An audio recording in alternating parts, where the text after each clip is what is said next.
Mana mamma, principā, ritīga sieviete, protams, ar savām arī kaut kādām vājībām, bet tai pašā laikā ļoti vitāla sieviete un enerģiska.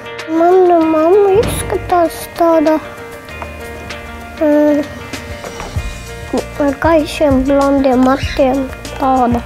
Mamma ir ļoti mīļa, dažreiz stingra, bet ne ļoti stingra. Manuprāt, viņa ir arī ļoti atklāta pret mani, neslēp no maniem visādas lietas un ļoti labs cilvēks. Viņa nav man tikai cilvēks, teiksim, kas man ir iemācījis lasīt vai turējis mājās rociņās un ārstējis no pirmajām bērnības slimībām.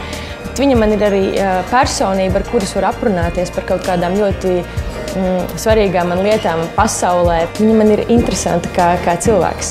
Es domāju, svarīgākais, ko viņa man ir iemācījusi, ir pat neapzināts, varbūt domāju, pat nesakot, kad dzīvē ģimene tas ir pirmajā vietā svarīgākais, un tad viss nāk pārējais. No mammas es noteikti esmu pārņēmusi to problēmu risināšanu, ātru problēmu risināšanu. Ja kaut kas nav labi, kaut ko darām. Rīkojamies, nesēžam, neciešam. Mana mamma visforšākā ir. Protams, kad esam ļoti tuvi un vispār ģimene priekš manis, tā ir svēta lieta.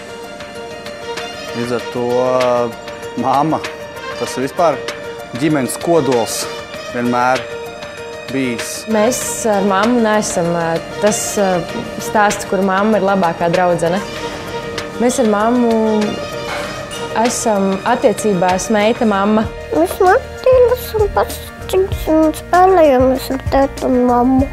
Tad, kad viņa ar mani runā kā draudzene, nevis kā mamma, ka viņa nav man tikai kā galvenais, kur man vienmēr jāklaus, bet arī kā sarunbiedrs, ar ko man ir labi pavadīt laiku. Mēs ar mammu esam kopā darījušas blēņas, jo mamma bija bieži tas cilvēks, kuru varēja pierunāt uz dažādiem nedarbiem un muļķībām, un es to bieži arī darīju. Neesmu būt tas baigi savu mammu lutinājis.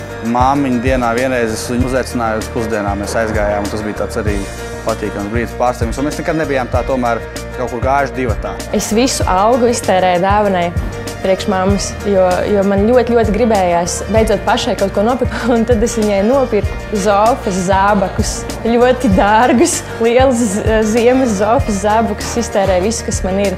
Es biju pati tik lepna par sevi.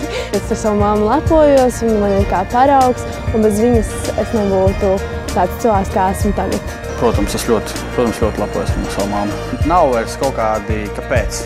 Vienkārši tā ir un viss. Es gribētu pateikt, lai viņa mani mīl. Es viņai novēlu galvenais veselību. Es viņai ļoti reti saku, ka es viņu mīlu. Tādēļ tagad būtu tas brīnišķīgākais laiks viņai to skaļi pateikt. Mamma, es tevi mīlu.